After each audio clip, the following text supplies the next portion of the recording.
मनसापूर्ण मित्र मंडल की ओर से श्री मनसापूर्ण हनुमान जी बदनौर की हवेली का भव्य 56 भोग महोत्सव का आयोजन 12 अप्रैल को होगा। इसके तहत 11 अप्रैल को सुबह 7:15 बजे अखंड रामायण पाठ शुरू होगा। इसके बाद 12 अप्रैल को सुबह 6 बजे महारुद्र अभिषेक, सुबह 7:30 बजे पंचामृत अभिषेक, सुबह 10:30 पे पाग महोत्सव और कलश यात्रा, शाम 6:30 बजे भजन संध्या और मृण प्रसादी का और शाम 7:30 बजे महाआरती का आयोजन होगा।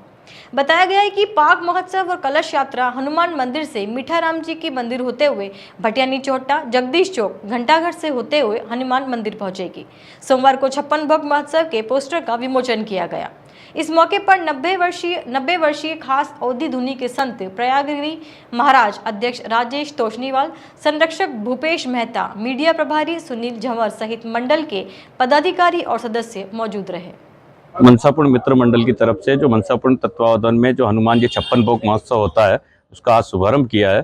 भट्टी पूजन, गणपति स्थापना, आज ये सारे कार्यक्रम हुए हैं। इसी संदर्भ में हमने पोस्टर विमोचन का कार्यक्रम है। इसी संदर्भ में जैसे आज से गणपति स्थापना का कार्यक्रम हुआ और भोग लगता है, उसका भोग के लिए जो भट्टी पूजन होता है वो भट्टी पूजन की सारी कार्रवाइयाँ पूरी की गई। 12 तारीख तक निरंतर चलता रहेगा। इस कार्यक्रम में मैं आपको बता दूं कि 11 तारीख को हमारा रामायण पाठ का अखंड रामायण पाठ का कार्यक्रम होगा जो सवेरे 6 बजे के आसपास चलता है। कहते हैं तो 7:15 बजे सवेरे से चालू होते हैं तो शाम मतलब 2 से 2.5 घंटे बाद वो सारे अभिषेक खत्म हो जाते हैं। 10 बजे के आसपास जब अभिषेक खत्म होता है उसके बाद शोभा यात्रा निकाली जाती है, जिसमें हमारे सारे सदस्य भक्तगण कलश की यात्रा होती है, जिसमें सारी हाथी घोड़े महिलाएं, हाथी घोड़े, ऊंट गाड़ियाँ, बैलगाड़ियाँ और सारे बैंड बाजे पूरे धूम धड़ाके से काम निकलती हैं।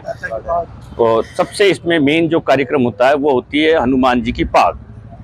ये जो सारे कार्यक्रम है शोभा यात्रा का, इसके अंदर पाग का सबसे ज्यादा महत्व है। पाग के लिए ही ये शोभा यात्रा निकाली जाती है। 1100 फीट की पाग रहेगी।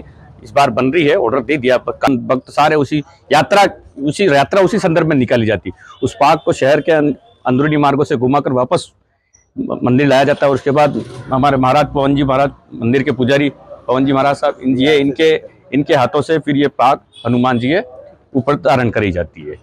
और शाम 4 बजे से हमारा 56 भोग जमना चालू होता है तो 2 घंटे के आसपास वो 56 भोग जमने में टाइम लगता है, हो जाता है। उसके बाद 6:15 बजे लगे के शाम को 1 बजे तक, रात को 1 बजे तक जो प्रसादी चलती है, लगभग 35 से 40 हज़ार लोग इस प्रसाद ग्रहण करते हैं और सभी आते हैं जाते हैं। प्रशासन का पूरा सहयोग रहता है, हमारा सभी तरफ से पूरा सहयोग रहता है। गवर्नमेंट हमने सब तरफ से, जहाँ से भी हमारी सब तरह से सहयोग